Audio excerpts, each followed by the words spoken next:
Bonjour, bienvenue sur République Haïti, le média. Nous recevons aujourd'hui Yosra Barbier. Yosra, bonjour. Bonjour Bertrand. Donc nous aurons le plaisir de vous retrouver à 2 reprises très prochainement. D'une part, vous êtes membre du comité de pilotage de l'Active Summit. Tout à fait. Et deuxièmement, on vous retrouvera très prochainement sur un club, en l'occurrence le 1er juillet. Donc on aura également l'occasion d'en reparler tout à l'heure. Alors, pour commencer, vous êtes ici en tant que membre du CEF6. Alors, la première chose que j'ai envie de vous demander, c'est un petit peu comme d'habitude. Le CEF6, c'est une association, mais qu'est-ce que c'est ? Qu'est-ce que c'est alors? C'est le cercle. Je vais passer par l'appellation d'abord, en fait, parce que ça explique en fait qu'est-ce que c'est. C'est le cercle des femmes en cybersécurité. Ça a été créé en 2016, donc cette année en fait les 10 ans de l'association. Tout d'abord, en fait, le CF6, c'est un groupement en fait d'adhérents et d'adhérentes. Donc c'est pas que pour les femmes, c'est pas que ouvert que pour les femmes. On a des adhérents aussi, parce qu'on en a besoin d'eux pour accomplir nos missions. On a 4 missions. En fait, toutes nos activités tournent autour de ces 4 missions. Éclairer le rôle de la femme en cybersécurité. On fait aussi de la promotion de la femme, en fait, via, j'en parlerai tout à l'heure, la promotion de la femme, en fait, dans ce rôle ou dans ce domaine. On fait aussi de la sensibilisation. Et donc, j'ai dit éclairer la femme, la promotion, la sensibilisation, et on met en lumière aussi en fait des profils de femmes exceptionnelles en fait en cybersécurité via beaucoup de choses. Donc, des rôles modèles en fait. Voilà, des rôles modèles, exactement. Alors justement, en termes d'activité, concrètement, vous faites quoi? Vous vous réunissez? Vous faites quoi? Oui, alors on effectue beaucoup de choses. En 10 ans, on en a je ne vais pas dire notre offre, mais nos activités ont été diversifiées. Tout d'abord, le nombre de nos adhérents, maintenant on a achevé 700. J'espère que bientôt on achèvera les 1000 adhérents et adhérentes. Nos activités, en fait, c'est sur plusieurs piliers, on va dire. On a des activités internes réservées que pour les adhérents et les adhérentes, toujours dans l'optique, en fait, de pousser la femme vers ce métier, le promouvoir, en fait, ces femmes.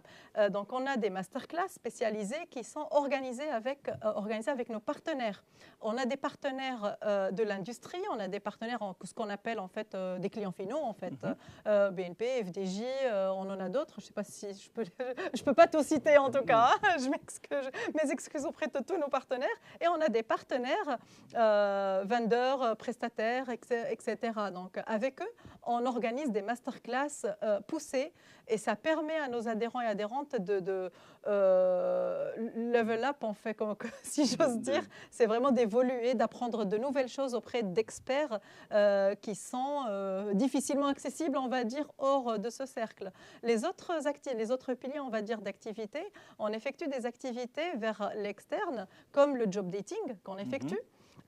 Chaque année, vers le mois de mars, au campus cyber, en fait, et c'est un job dating, honnêtement, chaque année, on est ébloui par le nombre de candidatures et d'accompagnements qu'on fait pour briser, on va en parler aussi tout à l'heure, en fait, qui brise un peu, en fait, les quotas, la parité, etc.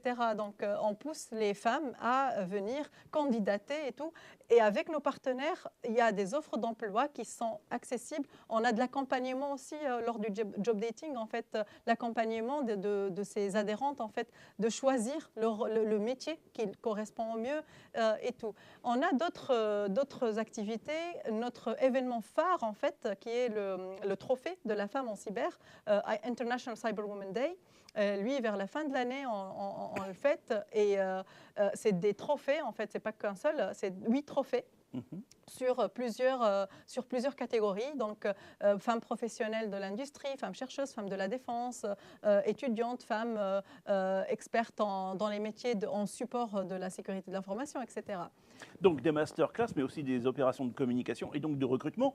Mais est-ce qu'il y a une particularité finalement à la femme cyber, puisqu'on parle ainsi, ou est-ce que finalement c'est juste une question de promotion de la parité? Non, en fait, ce n'est pas vraiment une promotion de la parité. On ne va pas juste être là pour faire de la promotion en parité. Non, non, nous, on va briser en fait des plafonds de verre, briser des stéréotypes en fait. Ce qu'on constate aujourd'hui, malheureusement, les statistiques le prouvent en fait, c'est 11%, 20% selon les études, que ce soit à AC Square ou à l'ANSI ou autre. Ça n'a pas trop bougé malheureusement. Et on le voit, et, honnêtement, je n'ai même pas besoin de statistiques concrètes, parce qu'il suffit juste d'aller à des conférences, à des forums de renommée et tout, ça va se voir à l'œil nu en fait. On va se dire, ah ok, on est 20%. Donc c'est pas que briser, c'est pas que faire la promotion de la parité, mais briser ces stéréotypes, essayer de travailler en amont en fait, parce que, chose que j'ai pas évoquée, on effectue de la sensibilisation auprès des plus jeunes en fait, parce que ça commence dès l'école, ça commence dès le lycée, collège, etc. On participe chaque année en fait, dans un événement qui s'appelle Startup for Kids. On y va à la rencontre des jeunes et de leurs parents pour briser. Et malheureusement, parfois, ça vient en fait. Ah oui, bah, le foot, c'est fait pour les hommes, par exemple. C'est un peu ça. En fait. Ah, la cybersécurité, c'est fait pour les hommes aussi. Non, c'est pas du tout ça. Et on essaie d'expliquer en fait la réalité du terrain, que c'est un métier. C'est un métier comme tout autre. Il ne faut pas être homme ou femme pour le faire. C'est ouvert à tout le monde, sans obstacle, en fait. Il faut juste oser le faire.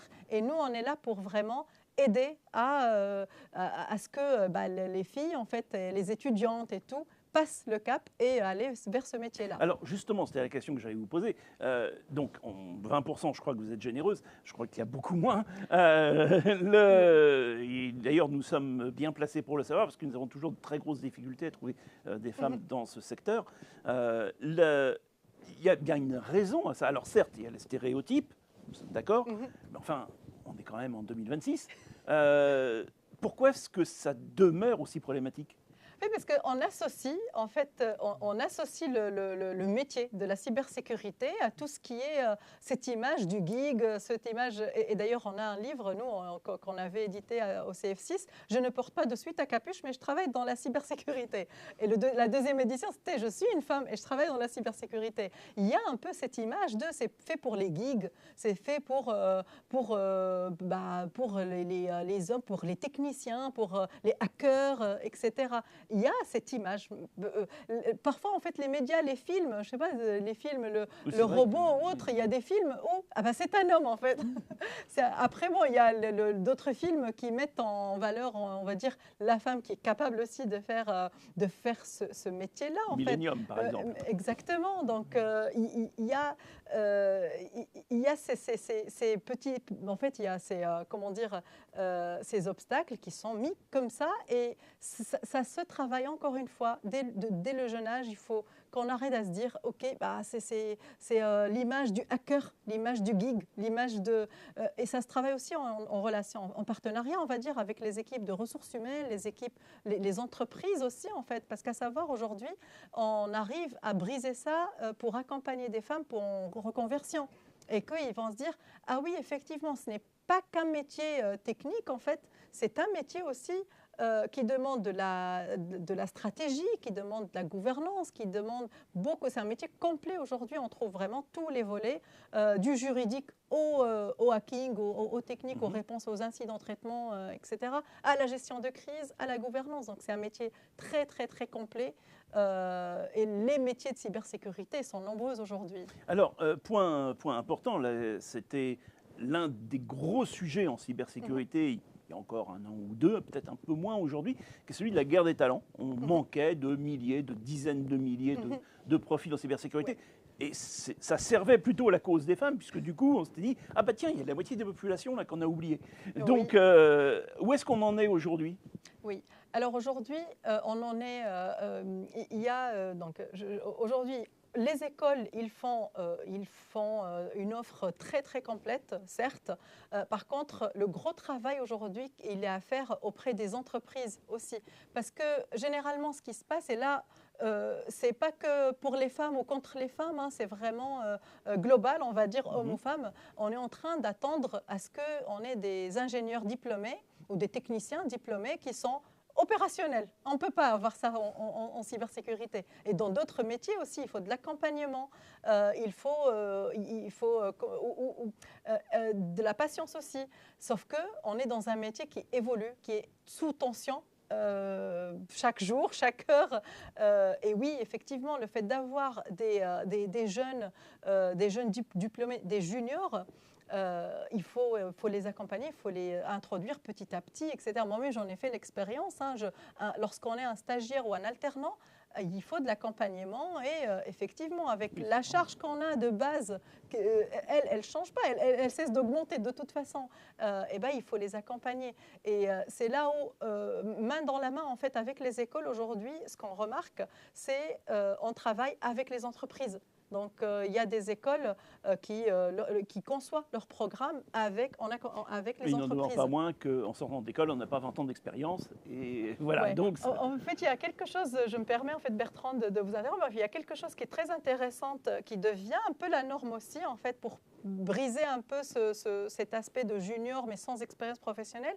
On a des événements organisés comme Catch the Flag, comme d'autres, en fait, les exercices de crise de l'ANSSI, etc., qui sont ouverts et que ça permet aux jeunes d'avoir une expérience opérationnelle terrain sans pour autant avoir un stage ou une alternance et autres. Et ça leur permet en fait d'avancer et de saisir la bonne opportunité dans les entreprises. Alors, en matière de tendance, que ce soit à l'AMRAE, donc l'association des gestionnaires de risques, que ce soit au CLUSIF, au CESIN, à peu près partout, y compris d'ailleurs le panorama des risques de Allianz, on a systématiquement les risques IT qui sont en tête des risques des entreprises. Et au sein de ces risques IT, on a d'une manière générale l'IA et la géopolitique qui viennent un peu en tête aujourd'hui. Est-ce que c'est quelque chose que vous constatez aussi ? Tout à fait, en fait. Aujourd'hui, d'un point de vue purement risque de la sécurité de l'information, l'IA se situe naturellement, je veux dire, pour la simple raison, à savoir que les risques, les threats majeurs avant, c'était l'erreur humaine aussi, tout ce qui est social engineering et tout. Pourquoi l'IA ? Parce que ça vient accentuer en fait les erreurs de l'humain. Ça vient accentuer les attaques de type deepfake, de type social engineering, de type fake news, etc. Et cela impacte vraiment l'employé, l'humain finalement, en fait, qui va croire à la fake news et effectuer autre chose, qui va croire au deepfake, à l'attaque deepfake, qui va croire à l'attaque de fraude au président, qui va croire, parce que ça devient très, très, très crédible en tant que attaque générée automatiquement ou attaque très très personnalisée. Et c'est là où notre rôle en fait aujourd'hui, l'enjeu, c'est accompagner les employés en fait, accompagner les employés à identifier, à les rendre plus sensibles en fait à le premier réflexe qu'on doit avoir, c'est est-ce que c'est réel ou pas réel ? C'est quoi c'est des réflexes en fait qu'il faut qu'on travaille, qu'il faut qu'on essaye de rendre instinct en fait. Et d'une manière générale, qu'est-ce que vous voyez comme tendance sur les années qui vont venir ?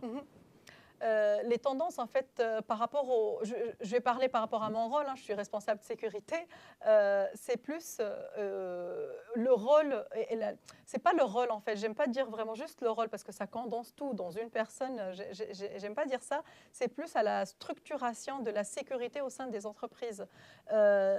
Pourquoi je dis ça ? Il y a 2 ans, en fait, j'avais rédigé un article dans Top Cyber News, dans le magazine, qui est autour de Next Generation Chief Information Security Office. C'est le bureau, c'est plus le officer, en fait. Certes, on gardera, en fait, une personne centrale, en fait, qui va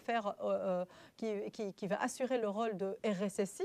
Par contre, c'est l'organisation de la sécurité au sein des entreprises, en fait. C'est matriciel, parce qu'aujourd'hui, on a besoin d'avoir des experts au sein de l'équipe juridique, des experts au sein de l'équipe métier, des experts au sein des équipes opérationnelles, développeurs, etc. Donc, c'est plus cette organisation matricielle, en fait, qui va devoir en fait être mise en place. Après, les perspectives, plus de résilience mentale.